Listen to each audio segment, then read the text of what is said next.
إن الحمد لله نحمده ونستعينه ونستغفره ونعوذ بالله من شرور أنفسنا ومن سيئات أعمالنا.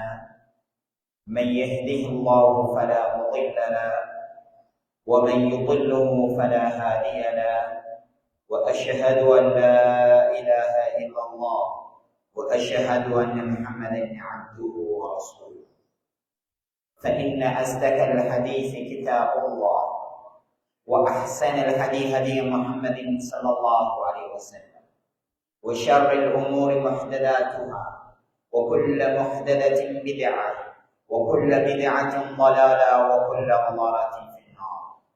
وقال الله تعالى في القرآن الكريم بعد أعوذ بالله من الشيطان الرجيم بسم الله الرحمن الرحيم: يا أيها الناس اتقوا ربكم الذي خلقكم من نفس واحدة وخلق منها زوجها وبث منهما رجالا كثيرا ونساء، واتقوا الله الذي تساءلون به والأرحام إن الله كان عليكم رقيبا. وقال أيضا: يا أيها الذين آمنوا اتقوا الله حق تقاته ولا تموتن إلا وأنتم مسلمون. وقال أيضا: يا أيها الذين آمنوا اتقوا الله وقولوا قولا سديدا يصلح لكم أعمالكم ويغفر لكم ذنوبكم، ومن يطع الله ورسوله فقد فاز فوزا عظيما. أما بعد. இந்த உலகத்தை படைத்து அதில் உள்ள ஜீவராசிகள் அனைத்துக்கும் உணவளிக்கும் பொறுப்பை ஏற்றுக்கொண்ட அந்த அல்லாஹ் சுப்ஹானஹு வ தஆலா தூய்மையானவன், பரிசுத்தமானவன். சாந்தியும் சமாதானமும் அவனது இறைத்தூதரான முஹம்மது நபி ஸல்லல்லாஹு அலைஹி வஸல்லம் அவர்கள் மீதும், அவர்களை பின்பற்றி வந்த சஹாபாக்கள், தாபியீன்கள், தபஅ தாபியீன்கள் என்று வரை இஸ்லாத்தை தூய வடிவிலே பின்பற்றும் அனைவர் மீதும் உண்டாவது என்று வேண்டியதன் பின்னால், உள்ளம் புறமும் ஒன்றாய் ஏக வல்லோனை அஞ்சு நடக்கும்படி முதல் கண் எனக்கும் அப்பால் உங்களுக்கும் வசியத்திலும் நல்லுபதேசம் செய்கின்றேன். அன்புக்குரிய உறவுகளே, அவசரமாக செல்கின்ற காலப்பகுதியில் மனிதர்கள் சம்பாதிக்கின்றவை ஹலாலா ஹராமா என்று பிரித்தறிய முடியாத அளவுக்கு பொருளாதார நெருக்கடிக்குள் ஒவ்வொருவரும் உள்வாங்கப்படுகின்ற காலப்பகுதியில் இருந்து கொண்டிருக்கின்றோம்.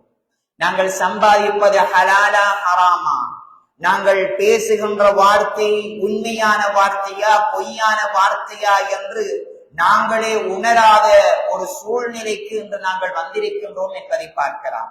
அல்லாஹ்வுடைய தூதர் ஸல்லல்லாஹு அலைஹி வஸல்லம் அவர்கள் இப்படியான ஒரு காலம் வரும் என்பதை எச்சரிக்கை செய்தார்கள் என்பதை பார்க்கலாம். சஹாபாக்களில் அபூ தர் ரலியல்லாஹு அன்ஹு அவர்கள் கேட்கின்றார்கள், அல்லாஹ்வுடைய தூதரே, அப்படியான காலம் வந்தால் நாங்கள் என்ன செய்ய வேண்டும் என்று கேட்கின்ற பொழுது, ஈமான் ஒரு மரத்தினுடைய வேரின் அடிப்பகுதியில் இருந்தாலும் அவ்வு அலைஹா பின் நவாஜில், உங்களுடைய கடைவாய்ப்பற்களால் அதனை இறுக கடித்து பிடித்துக் கொள்ளுங்கள், அதில் இருந்து உங்களையும் உங்களுடைய குடும்பத்தாரையும் நீங்கள் பாதுகாத்துக் கொள்ளுங்கள் என்று சொன்னார்கள் என்கின்ற செய்தியை பார்க்கலாம். அன்புக்குரிய உறவுகளே, இன்று உண்மையை பேசுபவர்களை தேடி கண்டுபிடிப்பது என்பது மிகவும் அரிது. ஒருவர் ஒரு விடயத்தை சொல்லிவிட்டு செல்வார், ஆனால் அடுத்த கடமை அவர் பேசியது பொய் என்று தெளிவாக தெரிந்தும் அதனை நாங்கள் பெரிதாக எடுப்பது கிடையாது. காரணம், அவர் பொய்யர், அவர் பேசினால் பொய் தான் பேசுவார் என்கின்ற மட்டத்துக்கு எங்களுடைய முஸ்லிம் சமூகம் வந்திருப்பதை பார்க்கலாம். வியாபாரம் என்று சொன்னால் பொய் தான் பேச வேண்டும், ஏமாற்ற வேண்டும். பொய் பேசவில்லை என்றிருந்தால் எங்களுடைய வியாபாரம் அது இலாபத்தை பெற்றுத்தராது என்கின்ற சூழ்நிலைக்கு வந்திருக்கின்றது. அன்புக்குரிய உறவுகளே, இந்த இடத்தில் உண்மையாகவே நிகழ்ந்த ஒரு நிகழ்வு. ஒரு பள்ளிக்காக வேண்டி ரமலான் காலத்தில் ஒரு கஞ்சி காய்ச்சுவதற்கு பாத்திரம் ஒன்றை தேடிச் சென்றோம். போன இடத்தில் முஸ்லிம் வியாபாரி, முஸ்லிம்கள் வாழ்கின்ற பிரபல்யமான ஒரு ஊர், அவர் சொல்கின்றார், நோன்பு நோற்ற நிலையில் பொய் பேசவில்லை என்றால் வியாபாரம் செய்ய முடியாது. சுப்ஹானல்லாஹ். வந்தவர்கள் சொல்கின்றார்கள், நிற்பவர் மௌலவி. அப்படி என்ற போது மௌலவியாக இருந்தாலும் என்ன, வியாபாரம் என்றால் பொய் தான், அப்படி என்று அப்பட்டமாக தெளிவாகவே அவர் சொன்னார் என்கின்ற செய்தியை பார்க்கலாம். அன்புக்குரிய ஒரு வல்லாஹி நிகழ்ந்த நிகழ்வு. காரணம் என்ன? பொய் என்பது அது உண்மை போன்று இன்று எங்களுடைய சமூகம் இலேசாக பேசிவிட்டு செல்கின்றார்கள். இமாம் புகாரி ரஹ்மத்துல்லாஹி அவர்கள் தங்களுடைய கிரந்தத்தில் 4418வது செய்தியாக ஒரு செய்தியை பதிவு செய்கின்றார்கள். அல்லாஹ்வுடைய தூதர் ஸல்லல்லாஹு அலைஹி வஸல்லம் அவர்கள் தபூக் யுத்தத்துக்காக வேண்டி அறிவித்தல் கொடுக்கின்றார்கள். தபூக் யுத்தத்துக்கு செல்ல போகின்றோம், எல்லோரும் தயாராகுங்கள் என்கின்றார்கள். தபூக்குடைய காலம் மிகவும் பஞ்சமான ஒரு காலப்பகுதியில் நிகழ்ந்தது. அது கடும் உஷ்ணமான காலப்பகுதி. அந்த காலப்பகுதியில் தான் பேரீச்சம்பழங்கள் கனிய ஆரம்பிக்கின்ற காலப்பகுதி. அல்லாஹ்வுடைய தூதர் ஸல்லல்லாஹு அலைஹி வஸல்லம் அவர்கள் சஹாபாக்களுக்கு மத்தியில் அறிவித்தல் கொடுக்கின்றார்கள், தபூக் யுத்தத்துக்கு நாங்கள் செல்ல போகின்றோம் என்று. சஹாபாக்கள் எல்லோரும் தயாராகுகின்றார்கள். சில சஹாபாக்கள் யுத்தத்துக்காக வேண்டி தர்மம் செய்தார்கள் என்பதை நாங்கள் எல்லோரும் அறிந்திருக்கின்றோம். ஒவ்வொரு சஹாபாக்களும் தர்மம் செய்கின்றார்கள். சில முனாஃபிகீன்கள் பள்ளியினுடைய பின்பக்கம் இருந்து கொண்டு சஹாபாக்கள் கொஞ்சமாக தர்மம் செய்தால் அதனை கிண்டல் அடித்தார்கள். ஒரு சஹாபி வந்தார், அவருடைய கையின் அளவு பேரிச்சம்பழங்களை கொண்டு வந்து அல்லாஹ்வுடைய தூதர் ஸல்லல்லாஹு அலைஹி வஸல்லம் அவர்களுக்கு அப்படியே கொடுக்கின்றார். இதனை பார்த்து கொண்டிருந்த அந்த முனாஃபிகீன்கள், இந்த பேரிச்சம்பழம் தான் இந்த யுத்தத்துக்குரிய வெற்றியாக மாறப்போகின்றதா என்று கிண்டல் அடித்தார்கள். உல்பா ரலியல்லாஹு அன்ஹு அவர்கள் வந்தார்கள், அல்லாஹ்வுடைய தூதரே, நான் அணிந்திருக்கின்ற இந்த ஆடையை தவிர ஒரு ஆடை எனக்கு கிடையாது. யுத்தத்துக்காக வேண்டி தர்மம் செய்வதற்கு ஒன்றுமே கிடையாது. அல்லாஹ்வுடைய தூதரே, அல்லாஹ்வுடைய தூதரே, என்னுடைய ரோஷத்தை இந்த யுத்தத்துக்காக வேண்டி நான் தந்து விடுகின்றேன். யாரெல்லாம் என்னை கடித்திருக்கின்றார்களோ, யாரெல்லாம் என்னை கேவலப்படுத்தினார்களோ, யாரெல்லாம் என்னோடு கடுமையாக நடந்து கொண்டார்களோ, யாரெல்லாம் என்னை கேவலமாக பார்த்தார்களோ, இவர்கள் எல்லோரையும் இந்த யுத்தத்துக்காக வேண்டி நான் மன்னித்து விட்டேன். அல்லாஹ்வுடைய தூதரே, எனக்கு இதை தருவதற்கு, இதை தவிர வேறொன்றும் கிடையாது தருவதற்கு என்று சொன்னார்கள். அந்த அளவுக்கு மிகவும் பஞ்சமான காலம், கடும் உஷ்ணமான காலம்.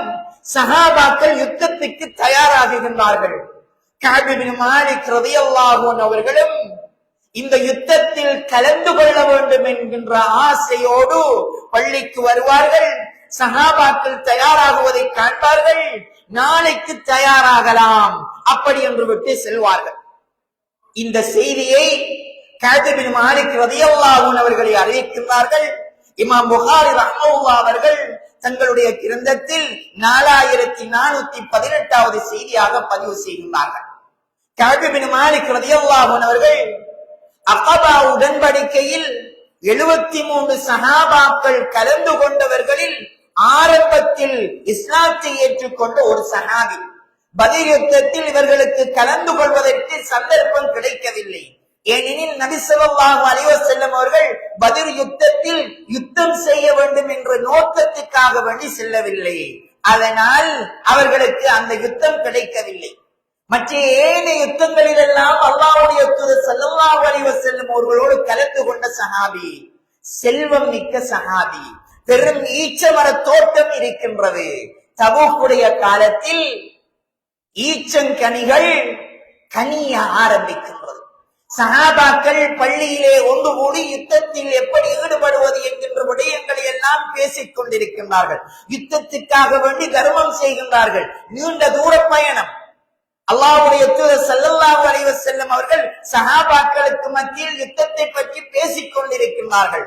ஒவ்வொரு நாளும் சஹாபாக்கள் தயாராகுகின்றார்கள். கஅப் இப்னு மாலிக் ரலியல்லாஹு அன்ஹு சொல்கின்றார்கள், என்னிடம் மிக விரைவாக செல்லக்கூடிய 2 ஒட்டகைகள் இருந்தது. நான் விரைவாக தபூக்குக்கு சென்று விடுவேன். ஆகவே இன்னும் நேரம் இருக்கின்றது என்று அவர்கள் நாளைக்கு தயாராகலாம் என்று பிற்போட்டுக் கொண்டே இருக்கின்றார்கள். அல்லாஹ்வுடைய தூதர் ஸல்லல்லாஹு அலைஹி வஸல்லம் அவர்கள் மதீனாவில் இருந்து சஹாபாக்களை ஒன்று சேர்த்துக் கொண்டு தபூக்குக்கு சென்று கொண்டிருக்கின்றார்கள். கஅப் இப்னு மாலிக் ரலியல்லாஹு அன்ஹு அவர்கள் தோட்டத்திற்கு வருகின்றார்கள். பேரீச்சங்கனிகள் கனிய ஆரம்பித்திருக்கின்றது. ஈச்ச மரத்துக்கு தண்ணீர் புகட்ட வேண்டும். அவர்களுடைய அந்த ஈச்சம் சோலையில் அப்படியே உட்கார்ந்து விடுகின்றார்கள். அல்லாஹ்வுடைய தூதர் ஸல்லல்லாஹு அலைஹி வஸல்லம் அவர்கள் தபூக்குக்கு சென்று விடுகின்றார்கள். சென்று அங்கு சஹாபாக்களை எல்லோரையும் பார்த்து கொண்டு வருகின்றார்கள். கஅப் இப்னு மாலிக் ரலியல்லாஹு அன்ஹு அவர்களை காணவில்லை. அல்லாஹ்வுடைய தூதர் ஸல்லல்லாஹு அலைஹி வஸல்லம் அவர்கள் கஅப் இப்னு மாலிக் எங்கே என்று கேட்கின்ற பொழுது பனு சலமா கோத்திரத்தை சேர்ந்த ஒரு சஹாபி எழும்பி சொல்கின்றார், அல்லாஹ்வுடைய தூதரே, அவருடைய தோட்டம் இந்த யுத்தத்தை விட்டும் தூரமாக்கி விட்டது. உலக இலாபங்களும் உலகத்தினுடைய ஆடம்பரமும் அவரை காவு கொண்டு விட்டது என்று சொன்ன போது முஆத் இப்னு ஜபல் ரலியல்லாஹு அன்ஹு அவர்கள் எழும்பி சொல்கின்றார்கள், அப்படி சொல்ல வேண்டாம். இல்லனா அரிது அலைஹி கைரன், நாங்கள் அவரின் நலவை தவிர வேறு எந்த ஒன்றையும் கண்டது கிடையாது. யுத்தம் என்று சொன்னால் தங்களுடைய பொருளாதாரத்தில் இருந்து செலவழிக்கக்கூடியவர், கஷ்டப்படுபவர்களுக்கு செலவழிக்கக்கூடியவர், இப்படியான ஒருவர், அவரில் நலவை தவிர நாங்கள் வேறு எந்த ஒன்றையும் கண்டது கிடையாது என்று அந்த சஹாபிக்கு முரணாக இது செய்கின்றார்கள். பேசுகின்ற பொழுது அல்லாஹ்வுடைய தூதர் ஸல்லல்லாஹு அலைஹி வஸல்லம் அவர்கள் அமைதி அடைகின்றார்கள். கஅப் இப்னு மாலிக் ரலியல்லாஹு அன்ஹு அவர்கள் தபூக் யுத்தம் நடந்து கொண்டிருக்கின்ற பொழுது வீட்டில் இருந்து வெளியேறி மதீனா பள்ளியை நோக்கி நடந்து வருகின்றார்கள். சொல்கின்றார்கள், வல்லாஹி, அல்லாஹ் மீது ஆணையாக நான் யுத்தத்தில் கலந்து கொண்டிருக்க வேண்டும் என்கின்ற ஆசை வந்தது. ஏனெனில் மதீனாவில் முனாஃபிகீன்களும் வயது முதிர்ந்தவர்களும் ஊனமுற்றவர்களும் சிறுவர்களும் பெண்களும் தான் இருந்தார்கள். இளைஞனான என்னை தவிர யாரும் இருக்கவில்லை. நான் மாத்திரம்தான் உடல் ஆரோக்கியம் மிக்கவனாக, இளைஞனாக, எல்லா விதத்திலும் ஆரோக்கியம் மிக்கவனாக இருந்தேன். அந்த சந்தர்ப்பத்தில் நான் நினைத்தேன், யுத்தத்தில் நான் கலந்து கொண்டிருக்கலாமே என்று நினைத்தேன். எனக்கு வெட்கமாக இருந்தது மதீனாவினுடைய தெருவோரங்களில் வருவதற்கு. வீட்டுக்குள் நான் வந்து சேர்ந்து கொண்டேன். அல்லாஹ்வுடைய தூதர் ஸல்லல்லாஹு அலைஹி வஸல்லம் அவர்கள் யுத்தம் முடிந்து பள்ளிக்கு வந்து உட்கார்ந்து கொள்கின்றார்கள். அவர்கள் வருகின்றார்கள் என்கின்ற செய்தி எனக்கு கிடைத்த பொழுது என்னுடைய உள்ளம் படபடத்துக் கொண்டிருந்தது. அல்லாஹ்வுடைய தூதரிடம் நான் என்ன சொல்வது? நான் யுத்தத்தில் கலந்து கொள்ளவில்லையே, என்ன காரணம் சொல்லலாம் என்று என்னுடைய குடும்ப உறவினர்களிடம் வந்து கேட்டேன். அவர்கள் ஏதாவது ஒரு பொய்யை சொல்லுங்கள், அல்லாஹ்வுடைய தூதர் உங்களை மன்னித்து விட்டார்கள் என்று சொன்னால் அல்லாஹ்வும் மன்னித்ததாக மாறிவிடும். நீங்கள் சொன்ன பொய்யும் அதோடு காணாமல் போய்விடும், அல்லாஹ் மன்னித்ததாக மாறிவிடும் அல்லவா? ஏதாவது ஒரு பொய்யை சொல்லுங்கள் என்று சொல்கின்றார்கள். சுப்ஹானல்லாஹ். அல்லாஹ்வுடைய தூதர் ஸல்லல்லாஹு அலைஹி வஸல்லம் அவர்களிடம் கிட்டத்தட்ட 80 சஹாபாக்கள் வரிசையாக நின்று கொண்டு காரணம் சொல்கின்றார்கள். அல்லாஹ்வுடைய தூதரே, முதுமே என்னால் வர முடியாது, மன்னிப்பு வழங்கி அனுப்புகின்றார்கள். அல்லாஹ்வுடைய தூதரே, வீட்டில் என்னுடைய மனைவியை தவிர வேறு யாரும் கிடையாது, மன்னிப்பு வழங்குகின்றார்கள். அல்லாஹ்வுடைய தூதரே, என்னுடைய உடம்பில் வலிமை இல்லை, மன்னிப்பு வழங்குகின்றார்கள். ஒவ்வொருவரும் காரணம் சொல்லி சொல்லி மன்னிப்பை வேண்டிக் கொண்டே சென்றார்கள். இறுதியாக நான் பள்ளிக்குள் நுழைந்தேன். அல்லாஹ்வுடைய தூதரை என்னை பார்த்து சிரித்தார்கள். அந்த சிரிப்பு கோபத்துக்குரிய சிரிப்பாக இருந்தது. அவர்களுக்கு முன்னிலையில் உட்கார்ந்தேன். அல்லாஹ்வுடைய தூதர் ஸல்லல்லாஹு அலைஹி வஸல்லம் அவர்கள், கஅபே, ஏன் வரவில்லை என கேட்டார்கள். வல்லாஹி, அல்லாஹ் மீது ஆணையாக, அல்லாஹ் எனக்கு ஒரு திறமையை தந்திருந்தான். அது யாராவது ஒன்றை பேசுவார்களாக இருந்தால் அதனை நான் என்னுடைய வாத திறமையால் முறியடித்து விடுவேன். அந்த திறமை எனக்கு இருந்தது. அந்த திறமையை கொண்டு அல்லாஹ்வுடைய தூதரிடம் நான் பேச வேண்டும் என்று நினைத்தேன். ஆனால் அல்லாஹ்வும் அல்லாஹ்வுடைய தூதரும் பொய் பேசக்கூடாது என்று சொல்லி இருக்கின்றார்கள். அல்லாஹ்வுடைய தூதரிடம் நான் பொய் சொல்வதா? நான் எந்த ஒரு காரணமும் சொல்லாமல் அமைதியாக இருந்தேன். அல்லாஹ்வுடைய தூதர் ஸல்லல்லாஹு அலைஹி வஸல்லம் அவர்கள் இவரோடு யாரும் பேச வேண்டாம் என்று சொன்னார்கள். அப்படி சொன்னபோது கூட நான் என்னுடைய விவாத திறமையால் அதனை முறியடிக்கலாம் என்று நான் யோசித்தேன். ஆனால் என்னுடைய உள்ளம் அதனை தடுத்து விட்டது. அமைதியாக அந்த இடத்தை விட்டும் அப்படியே எழும்பி சென்றேன். நான் நினைத்தேன், ஒரு நாள் தான் சஹாபாக்கள் என்னோடு பேச மாட்டார்கள் என்று நினைத்தேன். ஒரு நாள் கடந்தது, 2 நாள் கடந்தது, 1 வாரம் கடந்தது, 2 வாரம் கடந்தது, 3 வாரம் கடந்தது, 30 நாட்கள் கடந்தது. மதீனாவில் யாருமே என்னோடு பேசவில்லை. சந்தைக்கு வந்து என்னுடைய தோழர்களுக்கு சலாம் சொல்லுவேன், யாரும் எனக்கு பதில் சொல்ல மாட்டார்கள். என்னுடைய சாச்சாவுடைய மகன், எனக்கு மிகவும் விருப்பமானவர் அபூ கதாதாவுடைய தோட்டத்திற்கு நான் செல்லுவேன். அவர் தோட்டத்தினுடைய கதவை அப்படியே அடைத்து விடுவார். அவருடைய அந்த தோட்டத்தினுடைய சுவருக்கு மேலால் ஏறி நின்று, என்னுடைய சாச்சாவுடைய மகனே, அஸ்ஸலாமு அலைக்கும், நான் அல்லாஹ்வையும் அல்லாஹ்வுடைய தூதரையும் விரும்புகின்றேன் என்று சலாம் சொல்லுவேன். அவர் என்னை திரும்பியே பார்க்க மாட்டார். சுவரில் இருந்து நான் இறங்கி சென்று மனம் உறுத்தி கொண்டிருக்கின்ற பொழுது, பேசுவதற்கு யாரும் இல்லையே என்ற பொழுது, மீண்டும் சுவரால் ஏறி மீண்டும் சலாம் சொல்லி அவருடன் பேசுவேன். என்னை திரும்பியே பார்க்க மாட்டார். 3வது முறையும் அவருக்கு சலாம் சொல்லி சொன்னேன், நான் அல்லாஹ்வையும் அல்லாஹ்வுடைய தூதரையும் விரும்புகின்றேன். என்னுடைய சலாத்துக்கு பதில் சொல்லவில்லை என்று இருந்தாலும் என்னை திரும்பியாவது பாருங்கள் அப்படி என்று பேசுவேன். என்னுடைய சகோதரன் என்னை ஏறெடுத்தும் பார்ப்பது கிடையாது. சந்தைக்கு செல்லுவேன், ஒவ்வொரு சஹாபாக்களுக்கும் சலாம் சொல்லுவேன்.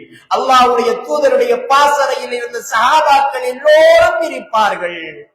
அப்துல்லாஹ் இப்னு மஸ்ஊத் இருப்பார், அப்துல்லாஹ் இப்னு அப்பாஸ் இருப்பார். அல்லாஹ்வுடைய தூதர் ஸல்லல்லாஹு அலைஹி வஸல்லம் அவர்கள் யாரையெல்லாம் புடம்போட்டு வளர்த்தார்களோ அவ்வளவு பேரும் இருப்பார்கள். 30 நாள் கடக்கின்றது. நான் சலாம் சொல்ல சொல்ல யாருமே எனக்கு சலாம் சொல்ல மாட்டார்கள். பள்ளிக்கு வருவேன், வந்து அல்லாஹ்வுடைய தூதர் ஸல்லல்லாஹு அலைஹி வஸல்லம் அவர்களுக்கு சலாம் சொல்லுவேன். சலாம் சொல்லிவிட்டு அவர்களுடைய வாயை உற்று நோக்குவேன். என்னுடைய சலாத்துக்கு அவர்கள் மௌனமாகவாவது பதில் சொல்கின்றார்களா என்று பார்ப்பேன். ஆனால் அல்லாஹ்வுடைய தூதர் ஸல்லல்லாஹு அலைஹி வஸல்லம் அவர்கள் தங்களுடைய வாயை அசைக்க மாட்டார்கள். தொழுது முடிந்தும் அவர்களை உற்று நோக்கி உட்காருவேன். அல்லாஹ்வுடைய தூதர் ஸல்லல்லாஹு அலைஹி வஸல்லம் அவர்கள் முகத்தை வேறு திசைக்கு திருப்பிக் கொள்வார்கள். 40வது நாள் கடக்கின்றது. மதீனாவில் யாருமே பேசவில்லை என்றால் எப்படி இருக்கும் உறவுகளே? நான் சந்தையில் உட்கார்ந்து சலாம் சொல்லிக் கொண்டு வந்து என்னால் முடியாமல் ஒரு இடத்தில் அப்படியே உட்கார்ந்து கொண்டேன். யாருமே பேசுகின்றார்கள் இல்லை. மதீனாவே வெறுத்து போய் விடுகின்ற அளவுக்கு இருந்தது. யாரும் பேசவில்லை என்று இருந்தால் எப்படி இருக்கும்? ஒரு மனிதர் ஷாமில் இருந்து வந்து மையதுல்லனி கஅப் பின் மாலிக்கை எனக்கு காண்பிப்பது யார் என்று சந்தையிலே கேட்டபோது நான் நினைத்தேன், சஹாபாக்கள் என்னை பார்த்து இதோ உங்களை ஒரு மனிதர் தேடுகின்றார்கள் என்று சொல்லுவார்கள் என்று நான் நினைத்தேன். ஆனால் என்னை பார்த்து அப்படியே சுட்டி காட்டினார்கள். அதோ அங்கு இருப்பவர் தான் கஅப் பின் மாலிக் என்று. அவர் ஒரு கடிதத்தை கொண்டு வந்து என்னுடைய கையில் தந்தார். எனக்கு அந்த கடிதத்தை படிப்பதற்குரிய வலு என்னுடைய உடம்பில் இருக்கவில்லை. வீட்டுக்கு வந்து இஷா தொழுகையை நான் வீட்டிலே தனியாக தொழுதேன். தொழுதுவிட்டு அந்த கடிதத்தை படிக்கின்ற பொழுது,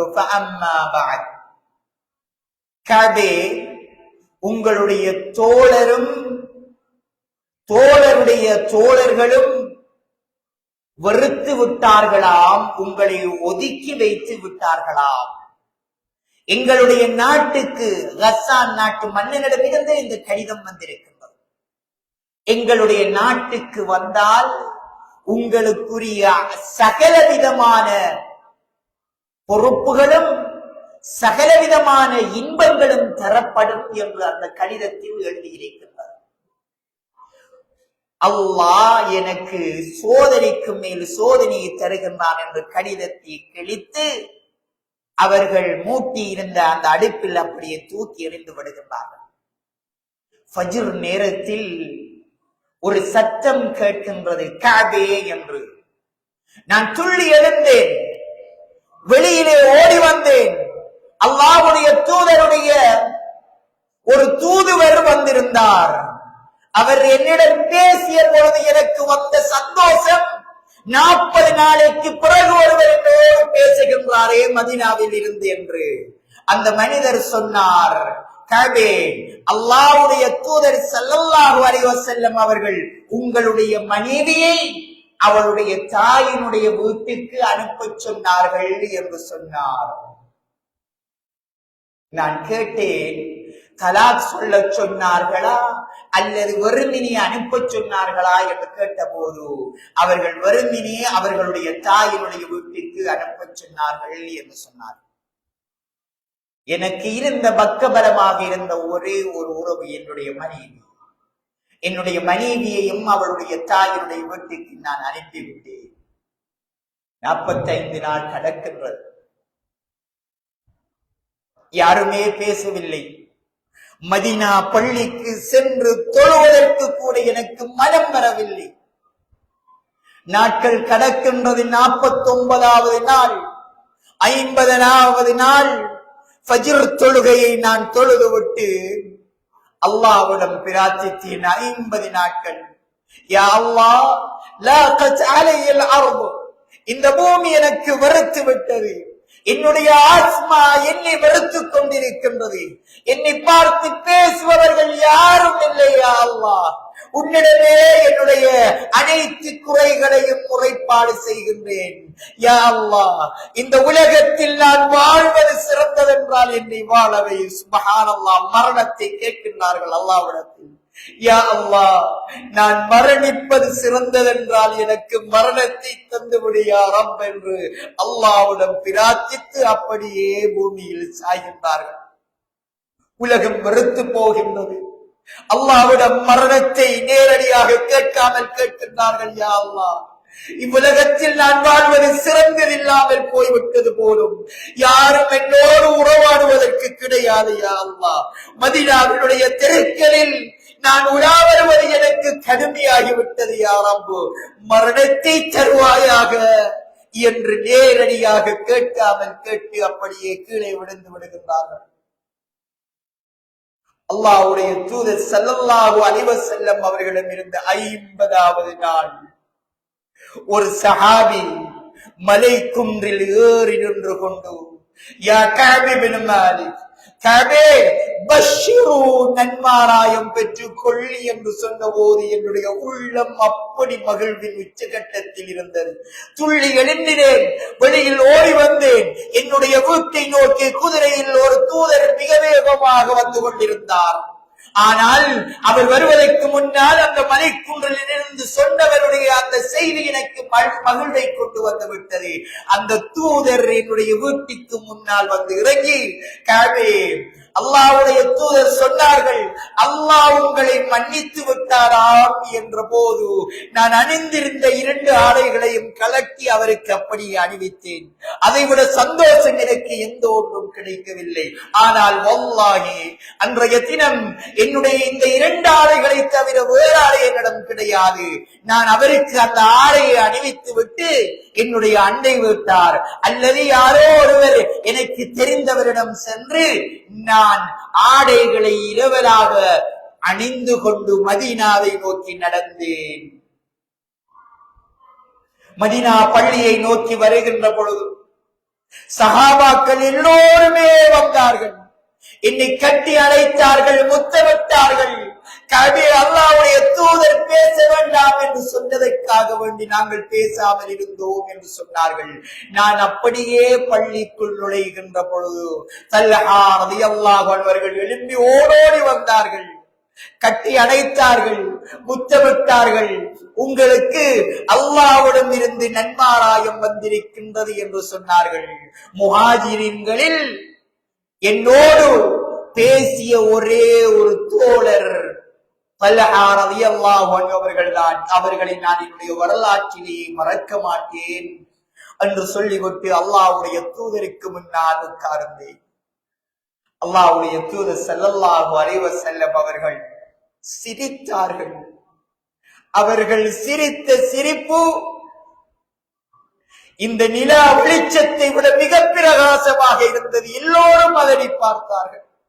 அந்த அளவுக்கு அவர்களுடைய முகம் புன்னகையினால் மலர்ந்து வந்தது. சொன்னார்கள், கபே உங்களுக்கு மன்னிப்பு வழங்கிவிடப்பட்டு விட்டது என்று சொன்னார்கள். உடனே நான் கேட்டேன், அல்லாஹ்வுடைய தூதரே, நீங்கள் மன்னிக்கின்றீர்களா, அல்லாஹ் மன்னிக்கின்றானா என்று கேட்டேன்.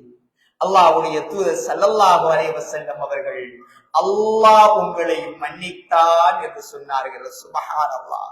அல்லாஹ் சுப்ஹானஹு வ தஆலா சூரத்து தௌபாவின் 118வது வசனத்தை அவர்களுக்காக வேண்டியே இறக்கினார். வஅல ஸலாஸத்தில் லதீன குல்லிஃபு, இந்த தபூக் யுத்தத்துக்காக வேண்டி யாரெல்லாம் வராமல் அவர்களுடைய வீடுகளிலே இருந்து கொண்டார்களோ அவர்கள் ஹத்தா இதா வாகத் அலைஹிமுல் அர்து பிமா ரஹபத், இந்த பூமி எவ்வளவு விசாலமானதாக இருந்தாலும் அது அவர்களுக்கு கடும் நெருக்கடியை கொடுக்கதாக மாறியது. வலாகத் அலைஹிம் அன்ஃபுசுஹும், அவர்களுடைய உள்ளமே அவர்களுக்கு கடும் நெருக்கடியாக மாறிவிட்டது.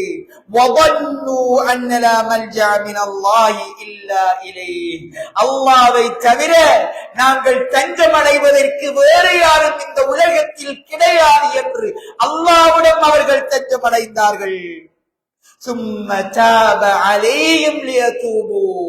அல்லாஹ் அவர்கள் அல்லாஹ்வின் பால் திரும்பி வர வேண்டும் என்பதற்காக வேண்டி அவர்களுக்கு பாவ மன்னிப்பு வழங்கினான். இன்னல்லாஹு ஹுவ தவ்வாபுர் ரஹீம், நிச்சயமாக அல்லாஹ் பாவங்களை மன்னித்து மறைப்பவனாகவும் அவன் அருளாளராகவும் இருக்கின்றான் என்கின்ற செய்தியை அல்லாஹ் சுப்ஹானஹு வ தஆலா அல்லாஹ்வுடைய தூதருக்கு சொன்னபோது அல்லாஹ்வுடைய தூதர் ஸல்லல்லாஹு அலைஹி வஸல்லம் அவர்கள் கஅப் இப்னு மாலிக் ரலியல்லாஹு அன்ஹு அவர்களுக்கு அந்த வசனத்தை ஓதிய போது சொன்னார்கள், அல்லாஹ்வுடைய தூதரே, என்னுடைய சொத்துக்கள் அனைத்தையும் நான் தர்மம் செய்து விட்டேன் என்று சொன்னார்கள். சுப்ஹானல்லாஹ். அல்லாஹ்வினுடைய தௌபா கிடைத்து விட்டது என்கின்ற அந்த சந்தோஷம், அனைத்தையும் கொடுத்து விட்டேன் அல்லாஹ்வுடைய தூதரே. அல்லாஹ்வுடைய தூதர் ஸல்லல்லாஹு அலைஹி வஸல்லம் அவர்கள் சொன்னார்கள், உங்களுக்காக வேண்டி ஏதாவது மீதம் வைத்துக் கொள்ளுங்கள் என்று. உடனே சொன்னார்கள், அல்லாஹ்வுடைய தூதரே, ஹைபரில் கிடைத்த சில சொத்துக்கள் என்னிடம் இருக்கின்றது, அது போதும் அல்லாஹ்வுடைய தூதரே, மற்றவை எல்லாம் நான் அல்லாஹ்வுக்காக வேண்டி தர்மம் செய்து விட்டேன் என்று விட்டு அந்த இடத்தை விட்டு எழும்பி சென்றார்கள் என்கின்ற செய்தியை இமாம் புகாரி ரஹ்மத்துல்லாஹி அவர்கள் பதிவு செய்கின்றார்கள். அன்புக்குரிய உறவுகளே, உண்மை பேசியதற்காக வேண்டி சோதிக்கப்பட்ட சஹாபி. சுப்ஹானல்லாஹ். உண்மை பேசினால் சோதனை வரும் என்பதற்கு கஅப் இப்னு மாலிக் ரலியல்லாஹு அன்ஹு அவருடைய வரலாறு எங்களுக்கு மிகப்பெரிய பாடமாக இருக்கின்றது. நாங்கள் ஒவ்வொருவரும் அவர்களுடைய வரலாற்றை உள்ளத்தில் ஆழப்பதிய வைத்துக் கொள்ள வேண்டும். கேட்டவற்றை எடுத்து நடப்பதற்கு அல்லாஹ் சுப்ஹானஹு வ தஆலா எனக்கும் உங்களுக்கும் அருள் புரிய வேண்டும் என்று பிரார்த்தித்து முடிக்கின்றேன். அகூலு கௌலி ஹாதா வஸ்தக்ஃபிருல்லாஹ லி வ லக்கும்.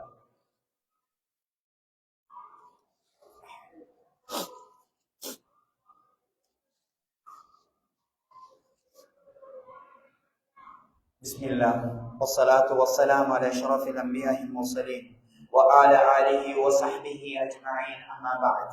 அன்புக்குரிய உறவுகளே, கஅப் இப்னு மாலிக் ரலியல்லாஹு அன்ஹுடைய வரலாறு மிகவும் உள்ளத்தை உடைத்தெறியக்கூடிய ஒரு வரலாறு. அவர்களுடைய வரலாறு நீண்ட வரலாறாக இருந்தாலும் இந்த கொத்துபாவில் உங்களுக்கு சுருக்கமாக முக்கியமான செய்திகளை மாத்திரம் நான் பதிவு செய்திருக்கின்றேன். அன்புக்குரிய உறவுகளே, நாங்கள் பார்க்கலாம், இன்று எங்களுடைய துப்பாக்கிய நிலைமை என்று சொல்லக்கூடிய அளவுக்கு உண்மை பேசினால் தலைகுனிய வேண்டும் என்கின்ற அளவுக்கு நாங்கள் நின்று கொண்டிருக்கின்றோம். ஆனால் உண்மை பேசினால் அல்லாஹ் எங்களை கண்ணியப்படுத்துவான் என்கின்ற செய்தியை நாங்கள் மறந்து விடுகின்றோம். அல்லாஹ் சுப்ஹானஹு வ தஆலா குத்திலல் ஹர்ராசூன், பொய்யர்கள் அழிந்து விட்டார்கள், அவர்களுக்கு அழிவுதான் என்று அல்லாஹ் சுப்ஹானஹு வ தஆலா சொல்லி காட்டுகின்றான். அன்புக்குரிய உறவுகளே, எந்த நேரமாக இருந்தாலும் எந்த சந்தர்ப்பமாக இருந்தாலும் பொய் பேச வேண்டிய நிர்பந்தத்துக்குள் நாங்கள் உள்தள்ளப்பட்டாலும் அந்த இடத்தில் நாங்கள் உண்மை பேசுவோமாக இருந்தால் நிச்சயமாக அல்லாஹ் சுப்ஹானஹு வ தஆலா அதனுடைய இறுதி முடிவை நலவாக எங்களுக்கு மாற்றுவான் என்பதை நாங்கள் மறந்துவிடக் கூடாது. உறவுகளே, நாங்கள் பார்க்கலாம், இந்த கஅப் இப்னு மாலிக் ரலியல்லாஹு அன்ஹுடைய வரலாறு எங்களுக்கு அடுத்ததாக உணர்த்துவது, யாராவது ஒருவரை பற்றி கேவலமாக பேசுகின்ற பொழுது அல்லது அவரிடம் இல்லாத பண்புகளை அவரிடம் இருப்பது போக பேசுகின்ற பொழுது அதனை செவிமடுக்கின்ற நாங்கள் முஆரலா, அதற்கு எதிராக நாங்கள் பேச வேண்டும் என்பதை இவர்களுடைய வாழ்க்கை வரலாறு எங்களுக்கு சொல்லி காட்டுகின்றது. பனி சலமா என்கின்ற கோத்திரத்தில் இருந்து ஒருவர் எழும்பி பேசுகின்ற பொழுது முஆத் இப்னு ஜபல் ரலியல்லாஹு அன்ஹு அவர்கள் என்ன சொன்னார்கள்? அவர் நல்லவர், நல்லதை தவிர நாங்கள் வேறு எந்த ஒன்றையும் அறிய மாட்டோம் என்று சொன்னார்கள் என்கின்ற செய்தியை பார்க்கின்றோம். இன்று நாங்கள் அதற்கு மாற்றமாக இருக்கின்றோம். உறவுகளே, ஒருவரிடம் அந்த பண்பு இருக்கின்றதோ இல்லையோ, ஒருவரை பற்றி பேசுகின்ற பொழுது குறைந்தது அதை நீங்கள் பேச வேண்டாம், விட்டுவிடுங்கள் என்றாவது நாங்கள் சொல்வது கிடையாது. காரணம், நாங்கள் அதனுடைய மிகப்பெரிய பலனை மறந்து விட்டோம். அன்புக்குரிய உறவுகளே, மஹ்ஷரில் எல்லா மனிதர்களும் நிற்கின்ற சந்தர்ப்பத்தில் அல்லாஹ் சுப்ஹானஹு வ தஆலா விசாரணையை ஆரம்பிப்பான். இந்த உலகத்தில் யாரெல்லாம் பிறந்தார்களோ, யாரெல்லாம் இறந்தார்களோ, யாரெல்லாம் பிறக்க இருக்கின்றார்களோ, யாரெல்லாம் தாயினுடைய கருவறையில் இருக்கின்றார்களோ, அவர்கள் அனைவரும் மஹ்ஷரிலே எழுப்பி அல்லாஹ்வுக்கு முன்னிலையில் நிறுத்தப்படுவார்கள். அல்லாஹ் சுப்ஹானஹு வ தஆலாவுக்கு முன்னால் அந்த மஹ்ஷரில் நிற்கின்ற பொழுது எங்களுடைய உடம்புகளில் ஆடைகள் இருக்காது, எங்களுடைய கால்களில் பாலணிகள் இருக்காது, எங்களுடைய தலைக்கு மேலால் சூரியன் கொண்டு வந்து நிறுத்தப்படும். அது அடிக்கின்ற உஷ்ணத்தில் ஒவ்வொருவரும் அவர்களுடைய பாவத்துக்கேற்ப வியர்வைகளில் மூழ்கி கொண்டிருப்பார்கள். அல்லாஹ் சுப்ஹானஹு வ தஆலாவினுடைய விசாரணை மிக கடினமானதாக இருக்கும். அல்லாஹ் தன்னுடைய கண்டைக்காலை அந்த சந்தர்ப்பத்தில் காட்டுவார். யாரெல்லாம் அல்லாஹ்வை இந்த உலகத்தில் வணங்கினார்களோ, யாரெல்லாம் தொழுகையில் ஈடுபட்டார்களோ, யாரெல்லாம் தொழுகையில் பொதுபோக்கில்லாமல் அல்லாஹ்வுக்கு அஞ்சி தொழுகையை நிறைவேற்றினார்களோ, அவர்கள் அனைவரும் சுஜூதிலே விழுவார்கள். ஆனால் யௌம யுக்ஸஃபு அன் ஸாக், அல்லாஹ் தன்னுடைய கண்டைக்காலை அப்படியே காட்டுவான். அந்த சந்தர்ப்பத்தில் யாரெல்லாம் அல்லாஹ்வுக்கு நன்றி கெட்டவர்களாக இந்த உலகத்தில் வாழ்ந்தார்களோ அவர்களுடைய முதுகுகள் எல்லாம் அப்படியே நேராக நின்று கொள்ளும். யாரெல்லாம் அல்லாஹ்வுக்கு உலகத்திலே இபாதத்தை நிறைவேற்றினார்களோ அவர்கள் அனைவரும் வஹும் சாஜிதூன், சுஜூதிலே விழுந்து விடுவார்கள். அல்லாஹ் சுப்ஹானஹு வ தஆலா ஒவ்வொருவராக விசாரிப்பான். அந்த சந்தர்ப்பத்தில் ஒரு மனிதனை அல்லாஹ் சுப்ஹானஹு வ தஆலா அழைப்பான். அந்த மனிதன் நானும் நீங்களுமாக இருக்க வேண்டும். உறவுகளே, அல்லாஹ் அந்த மனிதனை அழைத்து எல்லா மனிதர்களுக்கும் முன்னிலையில் நிறுத்தி விசாரிக்க போகின்றான். அவனுடைய திரையை அப்படியே அல்லாஹ் போட்டு விடுவான். சுப்ஹானல்லாஹ். அந்த மனிதனோடு திரைக்குள் இருந்து அல்லாஹ் விசாரணை நடத்துவார். யா ஃபுலான் அஃஅல்த கதா வ கதா, மனிதனே உலகத்தில் வாழ்கின்ற பொழுது இப்படி எல்லாம் செய்தாயானே என கேட்கும் கேட்டுக் கொண்டே இருப்பான். அல்லாஹ் தொடராக கேள்விகளை கேட்டுக்கொண்டே இருப்பான். அந்த மனிதன் தலையை கீழே போட்டுக் கொண்டு பலாயா ரப்பு பலாயா ரப்பு, ஆம் அல்லாஹ் யா அல்லாஹ் நான் செய்தேன் என்று சொல்லிக் கொண்டு வருகின்ற பொழுது ஒரு இடத்தில் சொல்லுவான், உலகத்தில் வாழ்கின்ற பொழுது இந்த மனிதனுடைய மானம் வெளிக்கொண்டு வரப்பட்டது, அவருடைய மானம் பேசப்பட்டது. அந்த சந்தர்ப்பத்தில் நீ அவருடைய மானத்தை மறைத்தாய். யா அல்லாஹ், நீ அந்த மனிதனுடைய மானத்தை அப்படியே மறைத்தாய். இன்றைய தினம் உன்னுடைய பாவங்களை எல்லாம் நான் மறைத்து விடுகின்றேன் என்று அந்த ரப்பு சொல்லுவான். யா அல்லாஹ் சொல்லிவிட்டு அல்லாஹ் இரகசியமாகவே அந்த மனிதனை சொர்க்கத்துக்கு அனுப்பி விடுவான். சுப்ஹானல்லாஹ். அந்த மனிதனாக நானும் நீங்களும் இருக்க வேண்டும் உறவுகளே, மிகப்பெரிய பாக்கியம் உறவுகளே. அல்லாஹ்வினுடைய திரைக்குள் வந்துவிட்டால் எங்களுடைய பாவங்கள் எந்த ஒன்றும் வெளியிலே கொண்டு வரப்படாது. நாங்கள் இரகசியமாக செய்த பாவங்கள் அனைத்தும் திரைக்குள் வைத்து விசாரிக்கப்படும். அல்லாஹ் கஃபூர், அல்லாஹ் கஃபார், அல்லாஹ் ரஹீம், அல்லாஹ் அஃபூன், பாவங்களை மன்னித்து அப்படியே மறைக்க கூடியவன், மறைத்து விடுவான் உறவுகளே. மற்றவர்களுடைய மானம் என்று வருகின்ற பொழுது வாயை மூடிக்கொண்டு அந்த இடத்தை விட்டு ஒதுங்குவோமாக இருந்தால், அவருடைய மானத்தை வெளிக்கொண்டு வரக்கூடிய சந்தர்ப்பம் எங்களுக்கு வந்தும் நாங்கள் அல்லாஹ்வுக்காக வேண்டி மறைத்தால் நிச்சயமாக திரைக்குள் மறைக்கப்பட்டு நாங்கள் சொர்க்கத்துக்கு அனுப்பப்படுவோம் என்பதில் எந்த ஒரு சந்தேகமும் இல்லை. அன்புக்குரிய உறவுகளே, இதுதான் கஅப் இப்னு மாலிக் ரலியல்லாஹு அன்ஹுடைய வாழ்க்கை வரலாறு எங்களுக்கு சொல்கின்ற மிக முக்கியமான பாடம். அன்புக்குரிய உறவுகளே, இறுதியாக கஅப் இப்னு மாலிக் ரலியல்லாஹு அன்ஹு அவர்கள் அல்லாஹ்வுடைய தௌபா கிடைத்து விட்டது என்று செவிமடுத்த போது அனைத்தையும் தர்மம் செய்தார்கள். உறவுகளே, நாங்கள் மறந்துவிடக் கூடாது உறவுகளே. தர்மம் என்பது எங்களுக்கு மிக முக்கியமான ஒன்றாக இருக்கின்றது. நாங்கள் 1 ரூபாய் 5 ரூபாய் தர்மம் செய்தாலும் அது அல்லாஹ்விடம் கபூலாகும். அப்துல்லா இப்னு உமர் ரலியல்லாஹு அன்ஹு அவர்கள் ஒரு முறை அவர்களிடம் 2 தீனார்கள் இருக்கின்றது. சஹாபாக்களிடம் மிக பெரிதாக அவர்களுடைய கைகளிலே திர்ஹங்களோ திரான்களோ இருக்காது. அந்த 2 தீனார்களையும் தர்மம் செய்கின்றார்கள். அந்த தர்மத்தை பெற்றுக்கொண்ட மனிதன் தகப்பல் அல்லாஹு மின்க என்று சொல்கிறார். அல்லாஹ் இதனை பொருந்து கொள்ள வேண்டும் என்ற போது அழ ஆரம்பித்தார்கள். அழுது கொண்டே இருக்கின்றார்கள். சஹாபாக்கள் கேட்கின்றார்கள், ஏன் அழுகின்றீர்கள் என கேட்கின்ற பொழுது அப்துல்லா இப்னு உமர் ரலியல்லாஹு அன்ஹு சொல்கின்றார்கள், வல்லாஹி லஅஹ்பத்துல் மௌத், அல்லாஹ் மீது ஆணையாக நான் மரணத்தை விரும்பியிருப்பேன். என்னுடைய ஒரு தர்மம் அல்லாஹ்விடம் ஏற்றுக்கொள்ளப்படும் என்று எனக்கு தெரிந்திருந்தால் நான் வல்லாஹி அல்லாஹ் மீது ஆணையாக லஅஹ்பத்துல் மௌத், மரணத்தை நான் விரும்பி இருப்பேன். ஏனெனில் அல்லாஹ் என்னுடைய தர்மத்தை ஏற்றுக்கொண்டு விட்டான் என்பதற்காக வேண்டி. அன்புக்குரிய உறவுகளே, ஒரு தர்மம் ஏற்றுக்கொள்ளப்பட்டு விட்டாரே போதும் நாங்கள் சொர்க்கவாதிகள் என்பதற்கு அதுவே அடையாளமாக இருக்கும். முடிந்த வரைக்கும் தர்மம் செய்வோம். எவ்வளவுதான் கஞ்சப்படாமலும் நாங்கள் தர்மம் செய்வோம். மனம் உவந்து தர்மம் செய்வோம் உறவுகளே. இந்த தர்மம் நிச்சயமாக மறுமையில் எங்களுக்கு அல்லாஹ்விடத்தில் அவனுடைய அரிசினுடைய நிழலை பெற்றுத் தரும் என்பதில் எந்த ஒரு சந்தேகமும் இல்லை. கேட்டவற்றை எடுத்து நடப்பதற்கு அல்லாஹ் சுப்ஹானஹு வ தஆலா எனக்கும் உங்களுக்கும் அருள் புரிய வேண்டும் என்று பிரார்த்தித்து முடிக்கின்றேன். வ ஆஹிரு தஅவானா அல்ஹம்துலில்லாஹி ரப்பில் ஆலமீன்.